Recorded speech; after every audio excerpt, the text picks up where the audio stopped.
কেমন আছো তোমরা সবাই? আশা করছি তোমরা সকলে ভালো আছো। আমিও কিন্তু বেশ ভালো আছি। এই সেম রূপকথার নতুন আরও একটা ঝলমলে ব্লগে তোমাদের সবাইকে অনেক অনেক ভালোবাসা জানিয়ে আজকের দিনটা শুরু করছি। আজকে হচ্ছে বুধবার আর এখন ঘড়ির কাঁটায় বাজে সকাল 7:30। চলো তবে তোমাদেরকে সাথে নিয়ে আজকে এখান থেকেই ব্লগটা স্টার্ট করছি। আর কালকে দেখেছিলে না, ওর বইয়ের ব্যাগটা পুরো ভিজে গেছিলো আর বইগুলো না কেমন শিথিয়ে গেছে। আর যেহেতু ও বাড়িতে ছিল না, ওই জন্য ফ্যানের হাওয়াতেও দিতে পারিনি। ও স্কুল থেকে এসে খাওয়া দাওয়া করে আবার পড়তে চলে গেছিলো। আর আজকে সকালবেলা ঘুম থেকে উঠেই দেখছি একটু রোদ উঠে গেছে। তাই জন্য ওকে বললাম যে বাবা তাড়াতাড়ি নিয়ে আয়, বইগুলো একটু রোদ্দুরে দিয়ে নিই। তাই বইগুলোকে রোদ্দুরে দিয়ে দিয়েছি। আর ওই কাগজের উপরে ছোটু আর অয়ন দুজনেই বসে গেছে। আর মা বলছে তাহলে ব্যাগটা দাও, আমি গিয়ে ওই দিকটাই দিয়ে আসি। কারণ ওই দিকটায় একটু রোদটা বেশ জোরালো মতো পড়েছে। দেখো আমাদের উঠোনে তো রোদ সেরকম নেই। আর মাকে বলে দিলাম যে ব্যাগটা এইভাবে রোদ্দুরে দিও, তাহলে ব্যাগের ভিতরটাও রোদ ঢুকবে। তাই জন্যই মা সেইভাবে দেখে নিয়ে আর রোদ্দুরে দিতে যাচ্ছে। জানি না আমার ভিডিওগুলো তোমাদের কেমন লাগে। যদি ভালো লাগে তাহলে কিন্তু কমেন্ট করে জানিও। আর যারা নতুন আছো তারা প্লিজ চ্যানেলটাকে সাবস্ক্রাইব করে আমার পাশে থেকো। এই যে চলো, মা যাচ্ছে ওই যে একটা বাঁশের খুঁটি আছে ওটাতেই ব্যাগটা লাগিয়ে দিতে। আর আজকের ওয়েদারটা দেখো খুব সুন্দর হয়েছে, মানে কি বলবো, মেঘাচ্ছন্ন আকাশ হলে আর এরকম যদি রোদ বেরোয় তো দেখতে খুব ভালো লাগে, তাই না? আর এই বর্ষার সময় আমাদের এখানটা আফ্রিকার জঙ্গল ছাড়া আর কিছু আমি নাম পাই না দেওয়ার জন্য। আর এখনও তো কম আছে।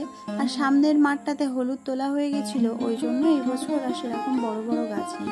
কিন্তু এই যে বর্ষা পড়ছে এতে করে আরও বেশি বড় বড় ঘাস হয়ে যাবে আর মাঠে যাওয়ার মতোই থাকবে না। আর এখন তো দেখেছো মাঠের দিকেই যায় না। তো চলো তোমাদের একদিন মাঠটা ঘুরিয়ে দেখাবো। আজকের ব্লগে তো আর পারলাম না। সকালবেলা ওদেরকে বানিয়ে দিয়েছিলাম দুধ আর হরলিক্স। তারপরে আমি এই যে সব সবজি নিয়ে চলে আসলাম। আর এখানে দেখো এই যে প্রজাপতিটার নিচে একটা লার্ভা আছে। তো এটা যখন শুয়োপোকা ছিল সেই সময় এই যে উনানে কাঠ দিতে গিয়ে দেখছি ওই কাঠের মধ্যে ছিল। এবারে আমি তো আগের বারে এরকম প্রজাপতি এই শুয়োপোকার থেকে হতে দেখেছি, ওই জন্য এই পোকাটাকে নিয়ে দেয়ালের ধারে রেখে দিয়েছিলাম। তো আজকে দেখো দীর্ঘ 1 সপ্তাহ পরে এই যে প্রজাপতিটা ফুটে বেরিয়েছে। তারপরে প্রজাপতিটাকে নিয়ে আমার হাতে রেখেছি। আর ছোট যেই এসে হাত দিতে যাচ্ছিল প্রজাপতিটা উড়ে গেছে। আর এরা যখন লার্ভা থেকে বেরোয় না তখন সঙ্গে সঙ্গে উড়ে যেতে পারে না, উঠে একটু বসে থাকে, তারপরে একটুখানি পরেই উড়ে যায়। তো যদি একটু ছোঁয়া টোয়া পায়। তো চলো এখন ছোটুকে ডেকে দেখালাম, ও যেই হাত দিতে গেছে উড়ে গেছে। তো আমার উনানটাও লিভে লিভে গেছিলো। আর এদিকে দেখো রান্নাঘরটা গোছাবো গোছাবো করে আর গোছানোই হয়ে উঠছে না। রান্না বসিয়ে দিয়েছিলাম, এই যে আলু আর ডিম ভেজে নিয়েছি আর তারপরে ভাত বসিয়ে দিয়ে চলে এসেছি। আর ছোটু তো সকালবেলা একটু ভাত খেয়ে নেবে, অন্যদিন ভাত খেতে চায় না।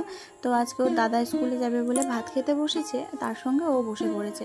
তো সকালবেলা আলু ভাজা আর ডিম ভাজা করে দিয়েছিলাম, তাই খেয়ে স্কুলে চলে গেছিলো। তারপরে দুপুরে রান্না টান্না করে খাওয়া দাওয়া করে এই যে যখন ছোটুকে শোয়াতে নিয়ে এসেছি তারপরেই তোমাদের সাথে আবারও দেখা হচ্ছে। আর দেখো জানলার বাইরে দিয়ে পুরো প্রকৃতিটাই সবুজ, আমাদের বাড়ির চারপাশেই সবুজ। তো এরকম মেঘলা মেঘলা আকাশ, আর তার সাথে বৃষ্টিও এক পশলা হয়ে গেল। আর তারপরে দেখো বৃষ্টি হওয়ার পরে আকাশটা বেশ কালো মেঘে আর আলোর ফাঁক, মানে কি বলবো, হেবি সুন্দর লাগছে দেখতে। আর এই যে আমাদের চাল কুমড়ো গাছের মাচা, এখানে আগে লাউ গাছ হয়েছিল, তো লাউ গাছটা মরে গেছে, তারপরে এই যে চাল কুমড়ো গাছ হয়েছে। আর ওই যে দূরে দেখছো সবুজে ভরা, ওটা কিন্তু খাল। আর আকাশটাও কিন্তু খুব সুন্দর লাগছে। আর আমাদের গাছে পেয়ারা ধরেছে দেখো, কিন্তু এই পেয়ারা খাওয়া যায় না, যেই একটু বড় হবে ডাঁসার মতো হবে তখনই পোকাতে নষ্ট করে দেয়। তো যাই হোক চলো, অনেকটাই তো বকবক করে নিলাম, আকাশের ওয়েদারটাও দেখিয়ে দিলাম। তারপরে তোমাদের সঙ্গে দেখা হচ্ছে এই দেখো কতক্ষণ পরে, এখন রাত 10টা বাজতে যাচ্ছে। আর আমি এইদিকে বানাচ্ছি রুটি, আর সোয়াবিনের তরকারি হয়ে গেছে। আর দুপুরবেলা রান্না করেছিলাম ডিমের তরকারি আর ভাত, আর হচ্ছে পটল ভাজা আর ঝিঙে ভাজা। তো ওইগুলো রয়ে গেছে। আর আমি এখন সোয়াবিনের তরকারি রান্না করেছি, আর এই যে রুটি বানিয়ে নিচ্ছি কালকে খাওয়ার জন্য। আর আমি তো গোলা রুটি খাই না, আমি বেলা রুটি খাই, ওটাও বানাবো একটু পরে। তো এই যে তোমাদের দাদা ভাই আজকে বাড়িতে চলে এসছে। কাজ এখন হচ্ছে না, এই বৃষ্টির জন্য আছে, তাই জন্য এই যে রাত্রিবেলা চলে এসছে। রিঅ্যাকশনটা দেখো।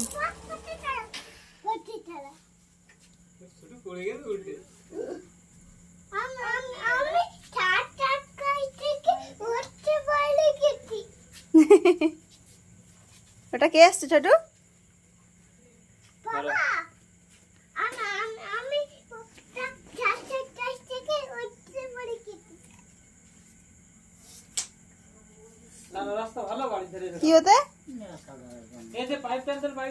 কি হতে কি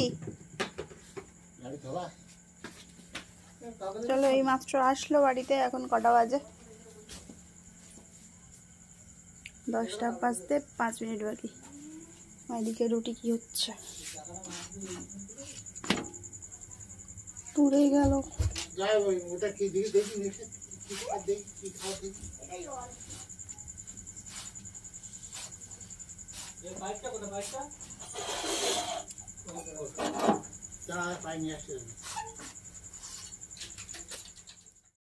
ওইদিকে দেখতে গিয়ে গেল আমার রুটিটা পুড়ে। আর এদিকে ছোটু দাঁড়িয়ে আছে, ও ভেবেছে ওর বাবা এখন মনে হয় বারান্দায় গাড়ি তুলবে। আমি বললাম না না বাবা গাড়ি তুলবে না, বাবা এখন গাড়ি ধুইবে। তো বলতে এই যে দরজার ধারে এসে দাঁড়িয়ে পড়লো। তো ওর গাড়ি বারান্দায় তোলার সময় ওর ভয় লাগে, ওই জন্যই ওই রকম করে দাঁড়িয়ে থাকে বা ঘরে গিয়ে ঢুকে যায়। তো চলো, তোমাদের দাদাভাইয়ের কাজ নেই বলে এই যে বালতি ব্যাগ সব এইখানে রেখে দেওয়া আছে।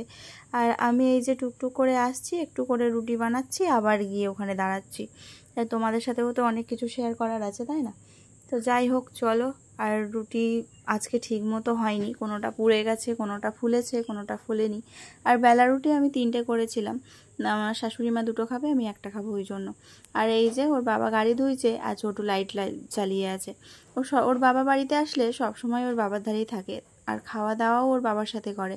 এই ভাত নিয়ে নিয়েছি, ওকে খাওয়া বলে, তা ও খাবে না, ওর বাবার সঙ্গে খাবে।